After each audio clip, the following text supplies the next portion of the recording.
Hello दोस्तों, welcome to my YouTube channel pre exam training. आज का वीडियो भारतीय राष्ट्र व्यवस्था एवं संविधान के महत्वपूर्ण प्रश्नोत्तर है। इससे पहले मैं पार्ट 1 बना चुका हूं, जिसमें महत्वपूर्ण 50 क्वेश्चन का सेट कराया गया था। आज भी टोटल 51 क्वेश्चन कराया जाएगा, जो किसी भी कम्पिटिटिव एग्जाम के लिए बहुत ही खास है। इसे मिस मत करें, पूरा वीडियो देखें। मैं ऐसे ही हर रोज़ जीके जीएस की वीडियो बनाता हूँ। अगर अभी तक आप मेरा चैनल सब्सक्राइब नहीं किए हैं तो कर लीजिए। बिना पैसे के इतनी अच्छी ज्ञान आपको और कहीं नहीं मिलेगा। आइए शुरू करते हैं आज का। 51 नंबर से कल 1 से 50 तक मैं करा चुका था। 51 नंबर क्वेश्चन है, कैबिनेट मिशन योजना के सदस्य थे। इसका सही जवाब है डी, उपरोक्त सभी। आप पहुँच कर क्वेश्चन को पढ़ सकते हैं। 52 नंबर क्वेश्चन है, कैबिनेट मिशन योजना के आधार पर 1946 में निर्मित अंतरिम सरकार के सदस्य थे। गांधी जी, जवाहरलाल नेहरू, मिस्टर जिन्ना, सरदार वल्लभ भाई पटेल। इसका सही जवाब है बी, जवाहरलाल नेहरू। आइए देखें अगला सवाल। कैबिनेट मिशन योजना के विषय में कौन सा सही नहीं है? आप ऑप्शन को पढ़िए। इसका सही जवाब है सी, पाकिस्तान की स्वीकृति। सॉरी, सी। आइए देखें अगला सवाल। भारत का संविधान लागू होने तक स्वतंत्रता के पश्चात इसका शासन किसके अंतर्गत चलाया गया? इसका सही जवाब है स, 1935 के भारत सरकार अधिनियम के अनुसार। आइए देखें अगला सवाल। कौन सुमेल नहीं है? पार्लियामेंट और सुधार का सांप्रदायिक प्रतिनिधित्व। आगे है, आप ऑप्शन पढ़िए। भारत सरकार अधिनियम 1935, प्रांतीय स्वायत्तता, कैबिनेट मिशन, संविधान सभा का गठन, साइमन कमीशन के अंदर भारत विभाजन। कौन सा सही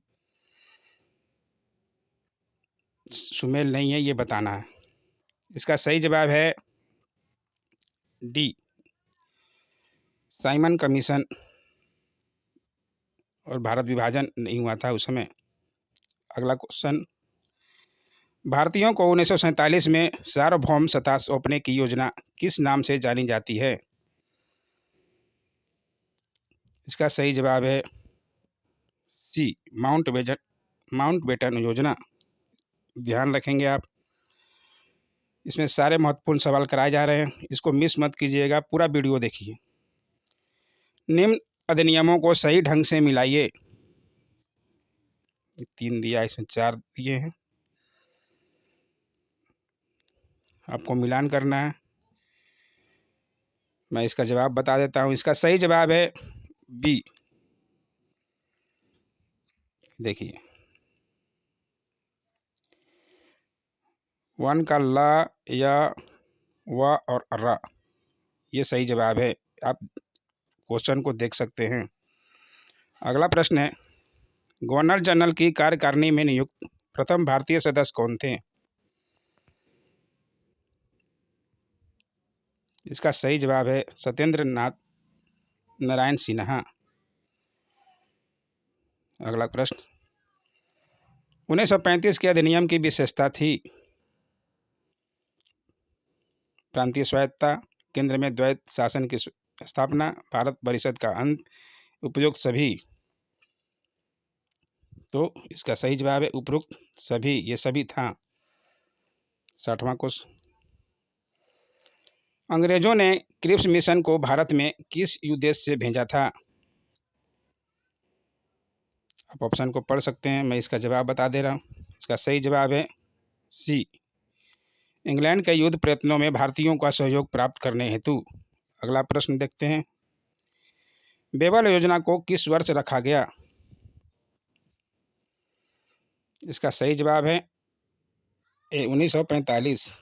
आप ध्यान रखेंगे, क्रिप्स योजना से मुस्लिम लीग के संतुष्ट नहीं होने का कारण क्या था? क्रिप्स योजना से मुस्लिम लीग के संतुष्ट नहीं होने का क्या कारण था? इसका सही जवाब है डी, उपयुक्त सभी कारण। आप कारण को पढ़ सकते हैं।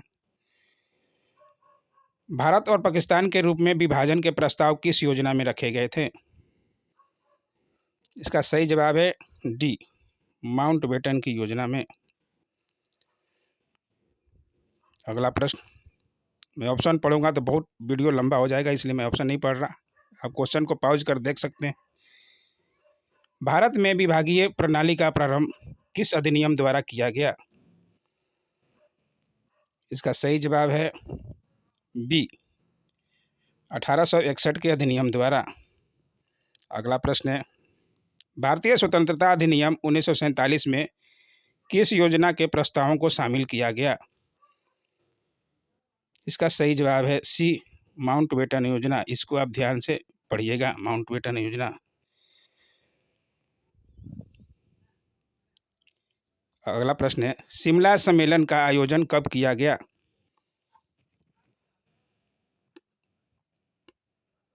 इसका सही जवाब है सी, 1945 में। अगला प्रश्न है, मैं इंग्लैंड नरेश का प्रथम मंत्री इसलिए नहीं बना हूं कि ब्रिटिश साम्राज्य को दिवालिया कर दूं। ब्रिटेन किसी नए देश को अपने कब्जे में करने का लालच नहीं करता, परंतु साथ ही साथ जो उसका है उसे छोड़ना भी नहीं चाहता। यह कथन किसका है?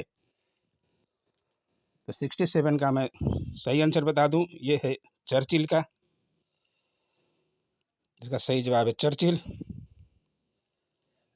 अगला प्रश्न है, स्वतंत्र भारत का प्रथम गवर्नर जनरल कौन था? इसका सही जवाब है लॉर्ड माउंटबेटन। इस सबको पता होना चाहिए।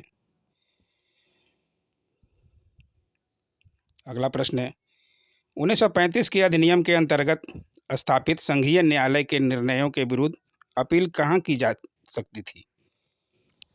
अब ऑप्शन देख लीजिए चारों। इसका सही जवाब है डी, ब्रिटिश प्रिवी काउंसिल की न्यायिक समिति के पास। अगला प्रश्न देखते हैं, 1935 के अधिनियम के अंतर्गत गवर्नर जनरल की कार्यकारिणी परिषद के सदस्यों की नियुक्ति किसके द्वारा की जाती थी? इसका सही जवाब है गवर्नर जनरल द्वारा, सी आंसर। अगला प्रश्न देखते हैं, 1935 के अधिनियम के अंतर्गत संघीय व्यवस्थापिका के सदस्यों का चुनाव किस प्रकार होता था? पूरा प्रश्न देख सकते हैं। इसका सही जवाब है अ, संघीय सभा का निर्वाचन अप्रत्यक्ष तथा राज्य परिषद का चुनाव प्रत्यक्ष रखा गया। अगला प्रश्न देखते हैं, भारत में आधुनिक प्रांतीय विधानमंडलों की नींव किस अधिनियम द्वारा पड़ी? इसका सही जवाब है ए, 1861 के अधिनियम। 1919 के अधिनियम के अंतर्गत प्रांतीय विषयों में से निम्न में से कौन सा हस्तांतरित विषय था? वित्त, न्याय, कृषि और पुलिस। इसका सही जवाब बता दूं, सही जवाब है कृषि। अगला प्रश्न देखते हैं, कैबिनेट मिशन ने कितने सदस्यों वाली संविधान सभा के गठन का सुझाव दिया? इसका सही जवाब है बी, 389।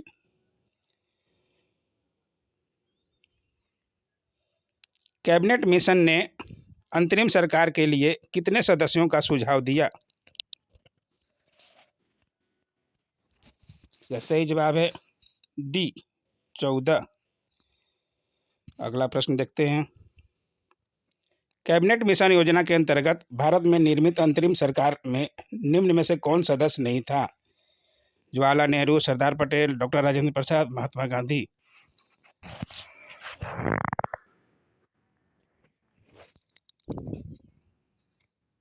इसका सही जवाब है डी, महात्मा गांधी। सॉरी। अगला प्रश्न देखते हैं, निम्न में से कौन सा जोड़ा सही है? द्वैत शासन 1935, प्रांतीय स्वायत्तता 1919, संघीय न्यायालय 1919, 9 कैबिनेट मिशन 1946। इसमें बताना है आपको सही जवाब कौन सा है। इसका सही जोड़ा सही है तो कैबिनेट मिशन कब आया था, आप लोगों को सबको पता होगा, 1946।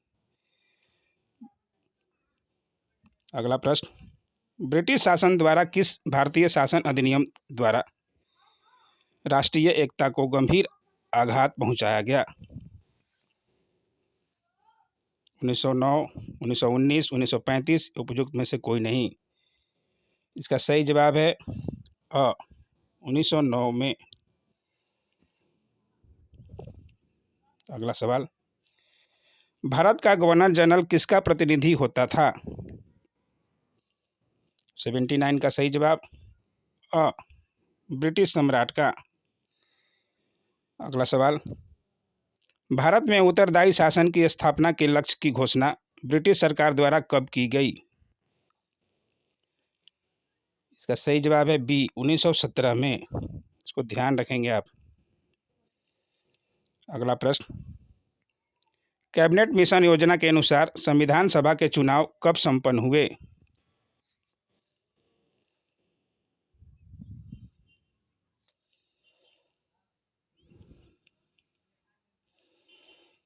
क्वेश्चन नंबर कट गया, सॉरी। इसका सही जवाब है जुलाई 1946 में। अगला प्रश्न है, संविधान सभा का प्रथम अधिवेशन कब प्रारंभ हुआ?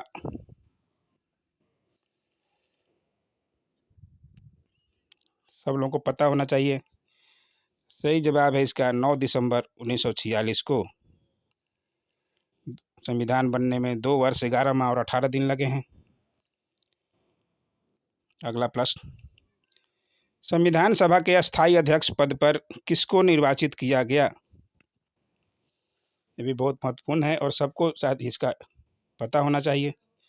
इसका सही जवाब है डॉक्टर राजेंद्र प्रसाद। प्रारूप समिति के सदस्य जो थे वो भीमराव अम्बेडकर को बनाया गया था। अगला प्रश्न है, संविधान सभा की प्रथम बैठक की अध्यक्षता किसने की थी?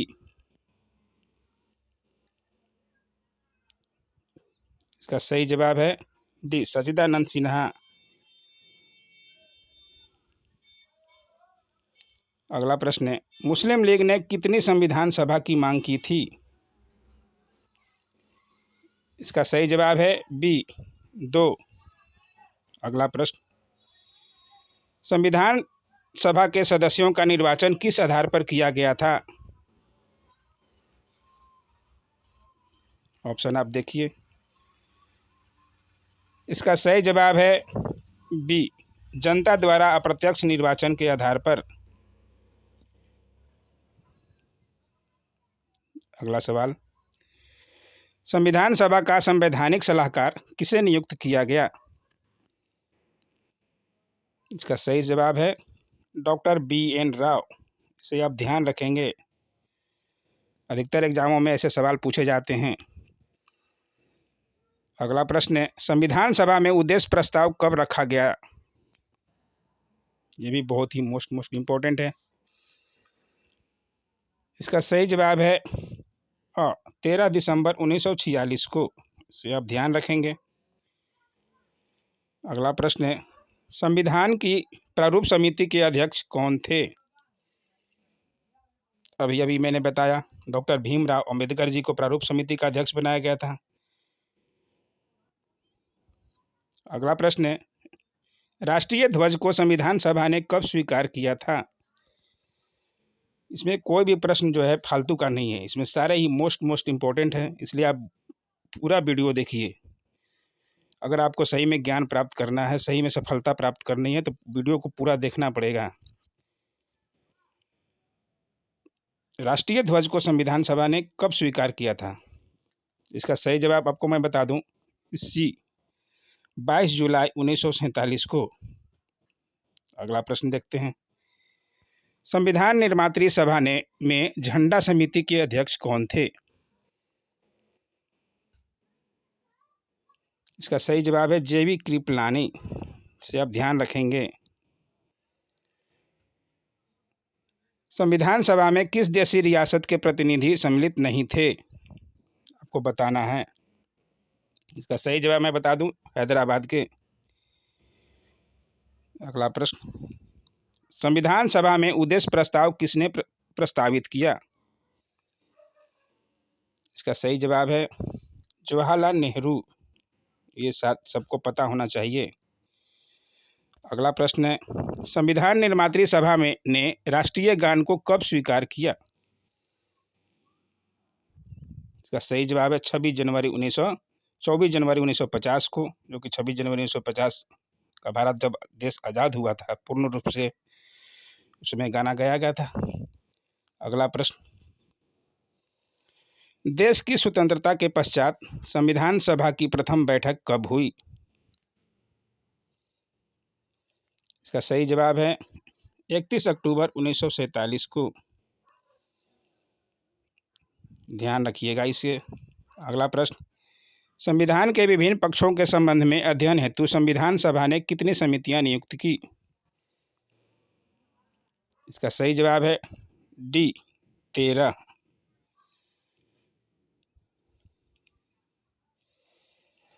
अगला प्रश्न है, प्रारूप समिति में कितने सदस्य थे? इसका सही जवाब है बी 7। ध्यान रखेंगे आप। अगला प्रश्न है, संविधान सभा द्वारा संविधान को किस दिन स्वीकृति प्रदान की गई?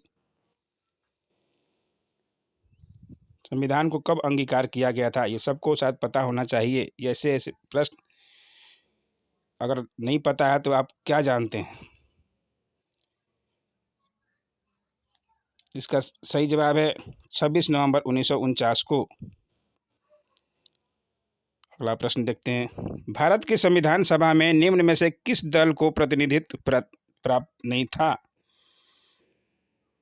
भारतीय राष्ट्रीय कांग्रेस, हिंदू महासभा, साम्यवादी दल और अनुसूचित जाति संघ। इसका सही जवाब है ब हिंदू महासभा। अगला प्रश्न और ये लास्ट प्रश्न है आज का, संविधान सभा द्वारा पारित संविधान में कुल कितने अनुच्छेद और अनुसूचियां थी? ये भी सबको पता होना चाहिए। 395 अनुच्छेद और 8 अनुसूचियां। इसका सही जवाब है सी। तो दोस्तों, ये रहा आज का 51 बहुत बहुत महत्वपूर्ण प्रश्न, जो कि आगे आपके आने वाले सभी तरह के प्रतियोगिता परीक्षाओं के लिए बहुत ही महत्वपूर्ण है। अगर आपको वीडियो अच्छा लगा तो दिल से लाइक कीजिए, अपने दोस्तों को शेयर कीजिए, और अगर अभी तक आप मेरा चैनल सब्सक्राइब नहीं किए हैं तो प्लीज़ कर लीजिए। आगे ऐसे ही जीके जीएस की वीडियो आते रहता है और आगे आने वाला है। और आज का वीडियो देखने के लिए आपका बहुत बहुत धन्यवाद।